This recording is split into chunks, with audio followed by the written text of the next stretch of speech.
vai falar sobre um tema agora que foi inspirado e sugerido por muitos telespectadores que mandaram dúvidas a respeito dele. Vamos falar sobre as varizes, um problema de circulação que atinge especialmente as mulheres e atinge pelo menos 30% da população acima dos 15 anos.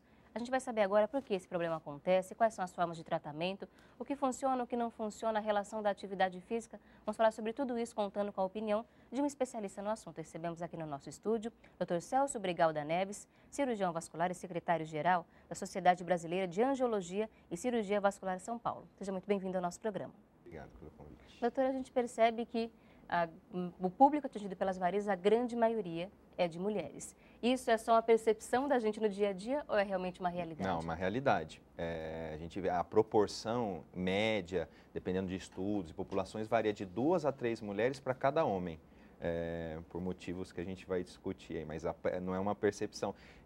Mas acaba até que em consultório a gente vê até uma proporção melhor, porque as mulheres é que acabam procurando mais o atendimento, né? Então a gente acaba tendo uma percepção, às vezes até que essa proporção seria maior. Seja maior. Mas na verdade não, é de 2 a 3 para cada homem, que muitos homens acabam não ligando e não procurando atendimento. Mas atinge os homens também. Atinge os homens também. Quais são os motivos que levam ao desenvolvimento das varizes? O principal fator predisponente é a hereditariedade. Então, pessoas que já têm na família, principalmente os pais ou irmãos, né, que já têm um gene que predispõe a ter varizes. Esse é o fator predisponente. E existem os fatores que são desencadeantes. E aí a gente vai começar a falar por que as mulheres têm mais. Que principalmente é o sexo, por causa dos hormônios femininos, né, que atuam na parede dos vasos e diminui a força dos vasos. Então, a gente chama de tônus. Então, os vasos tendem a se dilatar um pouco mais. E a idade, então, com o passar da idade, quando a gente é jovem, você mesmo falou, a partir dos 15 anos. Menor de 14 anos, não é para ter varizes. Menores de 14 anos, eles, se tiver varizes, é por algum defeito congênito que não é relacionado à doença em si. E o número de gestações, quanto mais gestações a mulher tem, se tem uma, aumenta o risco, 2, 3, 4, vai aumentando o risco de varizes e obesidade. Também são os fatores principais. E também posturais, quem trabalha muito tempo em pé, tem isso. Mas esses são os principais fatores que fazem as varizes se desenvolverem. Lembrando que as pessoas que são, né, predispostas por família já têm uma maior chance de ter. Só com essa resposta, muitas perguntas já surgiram. Mas antes da gente entrar nas explicações de cada um desses fatores que disparam as varizes, como é que a gente pode definir? Você falou, é uma doença. Isso. As varizes são consideradas como um uma distúrbio doença do nosso organismo. Isso, é uma doença. Tem até uma definição da Organização Mundial de Saúde, que são veias dilatadas e tortuosas em membros inferiores. Por quê? Por que essa definição, dilatadas e tortuosas? Porque quando a pessoa é muito clarinha, você pode ver veias que são normais simplesmente por transparência da pele. Mas não significa que é uma veia doente. Às vezes a paciente considera uma doença porque incomoda esteticamente, tudo isso. Mas são veias dilatadas e tortuosas, e aí dependendo do calibre do vaso, a gente determina se são vasinhos, né, que são as telangiectasias, varizes, microvarizes. Mas são tipos diferentes. Exatamente, são tipos, o tipo de variz a gente determina conforme o calibre do vaso. Então, de vasos menores, maiores e vasos até que atinjam um calibre maior. Mas varizes é isso, são veias dilatadas e tortuosas em membros inferiores que podem ter as suas complicações, que também a gente vai falar. E elas vão se formando ao longo do tempo? Ao longo do tempo. Começa geralmente na puberdade, quando começa, né, a maior carga hormonal, e aí ao longo da vida vão se formando, quando a gente vai ficando mais velho, as mulheres ficam grávidas, ficam, né, toda o período fértil expostas a hormônios. Então, essa é a maior chance, nessa maior época, de ter as varizes nessa época. Quais são as diferenças entre vasinhos e varizes? Vasinhos são vasos de pele. Eles não dilatam mais do que aqueles, parecem uns risquinhos. Em inglês, a gente estuda muito em literatura inglesa, chama até de spider, que é aranha. Porque parecem umas aranhinhas, parecem uns risquinhos de caneta. Esses vasinhos, eles não aumentam de tamanho e nem viram varizes. Isso é importante, são diferentes, são vasinhos de pele. Tanto que se a pessoa passa a mão assim, ela consegue esconder esse vasinho, tira a mão e ele reenche de novo. Então são vasos, eles podem aumentar em número, mas não em calibre, eles não viram varizes. Já as varizes são veias de subcutânea, elas ficam abaixo da pele, geralmente escondidas porque são normais, e conforme elas vão dilatando, elas ficam saltadas e tortuosas, entendeu? Então, na verdade, elas têm essa diferença. Então, vasinho, o nome até técnico é telangiectasia. São vasinhos, parecem uns risquinhos. E as varizes são as veias mesmo, aquelas tortuosas grandes. Uma pessoa que tem a perna cheia de vasinhos, ela tem tendência maior a ter Sim, ela varizes? já tem uma tendência a ter varizes, por quê? Porque ela já, por esses vasinhos já mostra que ela tem ou uma predisposição por hormônio, ou por posição, ou por gravidez, que ela já tem uma sobrecarga sobre esses membros, sobre os membros inferiores. Então aumenta sim a chance de ter as varizes. E quais são as principais formas de diagnosticar o problema? Você já falou, por exemplo, que quando a veia começa a ficar saltada, Isso. dores são comuns? O diagnóstico é basicamente clínico.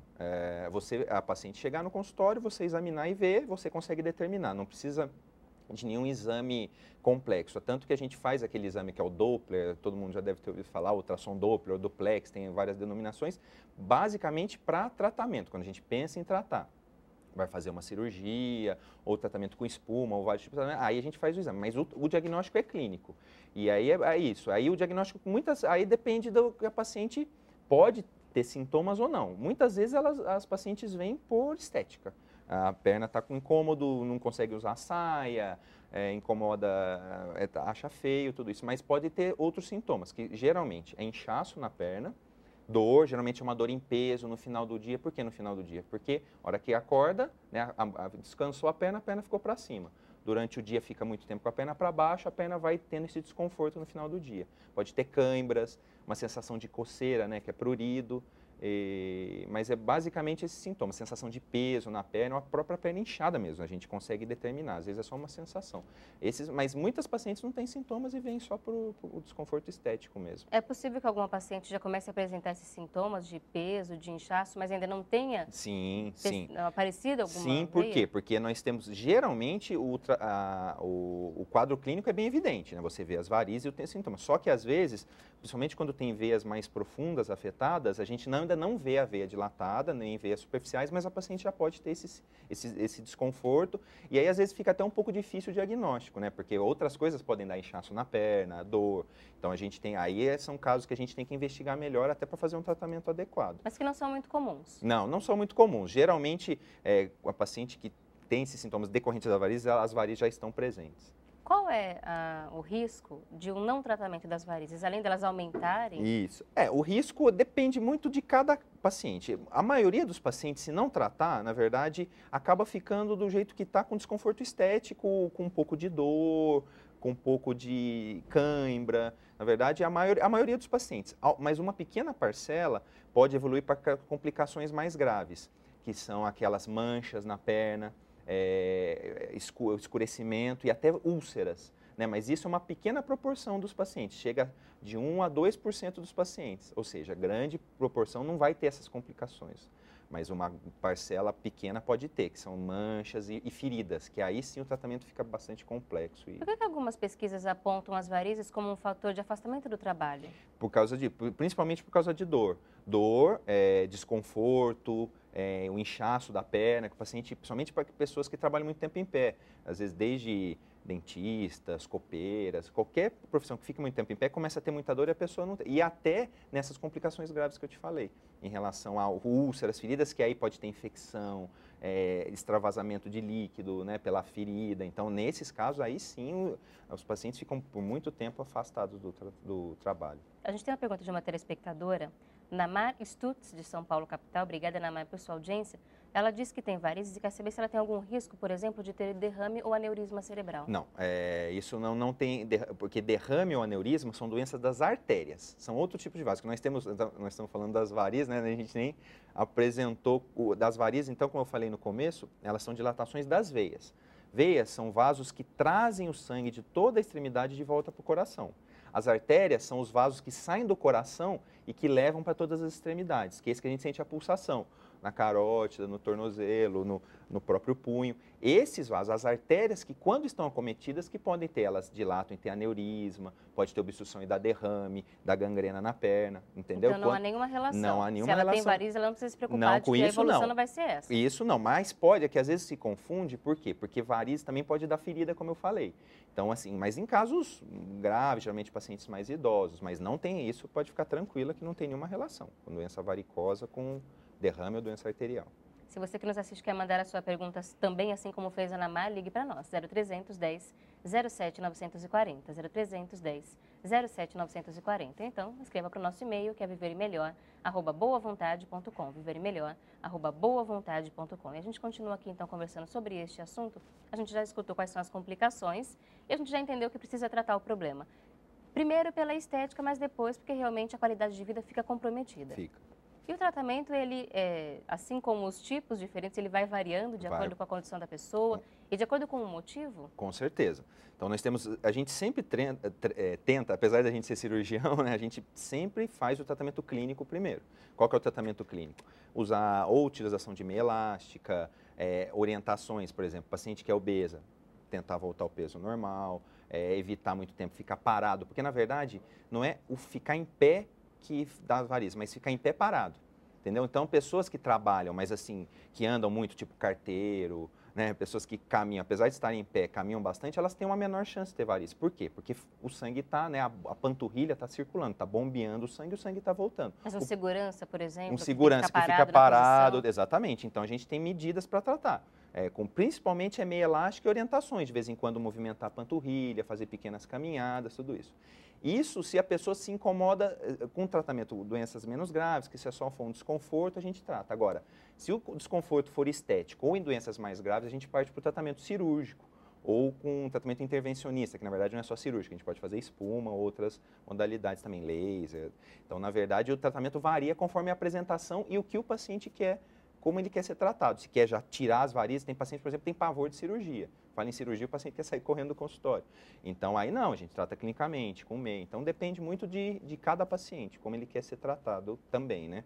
A não ser naquelas complicações graves que eu falei. Se já tem mancha na perna por causa das varizes ou úlcera, o tratamento, a gente não tem dúvida. O tratamento tem que ser intervencionista, a não ser que o paciente tenha um risco cirúrgico alto. Tem que ser um tratamento intervencionista para livrar daquele problema. Antes da gente falar um pouquinho mais sobre a cirurgia, que causa muitas dúvidas ainda, além do fato de ficar em pé, o que mais no nosso dia a dia pode ser prejudicial? Por exemplo, uso de salto alto por mulher. O salto uma grande discussão. O salto alto, na verdade, existem trabalhos conflitantes na literatura médica.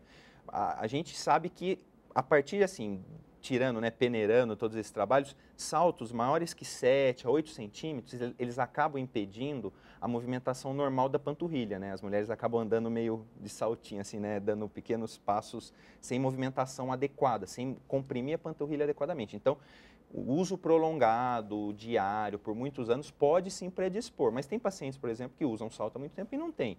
Mas a gente sabe por esse motivo. Então, o salto pode também ser um fator contribuinte para quem já tem aquela predisposição. Ficar muito tempo sentado? Sentado também, porque na verdade a perna está para baixo, né? Do mesmo jeito. Então, o que faz o sangue voltar, porque já tem a força da gravidade que já tenta fazer o sangue não voltar adequadamente. Então, ficar muito tempo sentado, sem movimentar a perna, aí também faz, é quase como se estivesse em pé sem movimentar. A diferença é que a gente não cansa tanto, mas em relação à circulação da perna é quase a mesma coisa. Então, de vez em quando também a gente orienta também as pacientes que ficam muito tempo em pé, mexendo no computador, de vez em quando movimentar a panturrilha, levantar um pouquinho, para tentar fazer esse, né? Alongar um pouco. Alongar, às vezes tem até aqueles apoios, né, que se coloca no pé, parecem uns degraus, assim. Então, a gente tenta orientar para fazer essa movimentação. Investir em todas as áreas para tentar minimizar. Exatamente. Aí é uma doença multifatorial, né, que a gente fala. Tem muitos fatores que causam. Então a gente tem que tentar tratar todos. Diminuir peso, ter uma vida ativa, uma vida saudável. Alimentação. A alimentação. Existe também alguma coisa conflitante em relação não à alimentação em si, mas pessoas que têm o intestino preso, que têm constipação crônica. Por quê? Porque elas têm que fazer muita força para evacuar e acaba fazendo uma manobra que a gente valsalva, comprimindo muito as veias da barriga e transmitindo um pouco da pressão para as veias da perna. Então, na verdade, não é em relação à alimentação em si, mas também não é uma certeza médica ainda que tem, mas pode ser que tenha algum fator relacionado, a gente não tem certeza. Mas em relação à alimentação em si não há nenhum alimento específico que aumente a chance ou que diminua também? Não, também não. Infelizmente, não. Se você tem alguma receita que alguém te indicou com base em algum alimento, infelizmente, não coloque todas as suas esperanças nisso. E no próximo bloco a gente vai saber então o que realmente esperar de um tratamento para varizes e também sobre um hábito que a gente não falou aqui agora, mas que deve ter relação, que é o sedentarismo. A gente vai falar sobre isso no próximo bloco e continuar respondendo a outras perguntas de telespectadores. A gente tem aqui a pergunta da Luciana Vieira, da Maria da Conceição Feitosa. A gente responde daqui a pouquinho depois do intervalo, contando com a sua audiência também. Até já.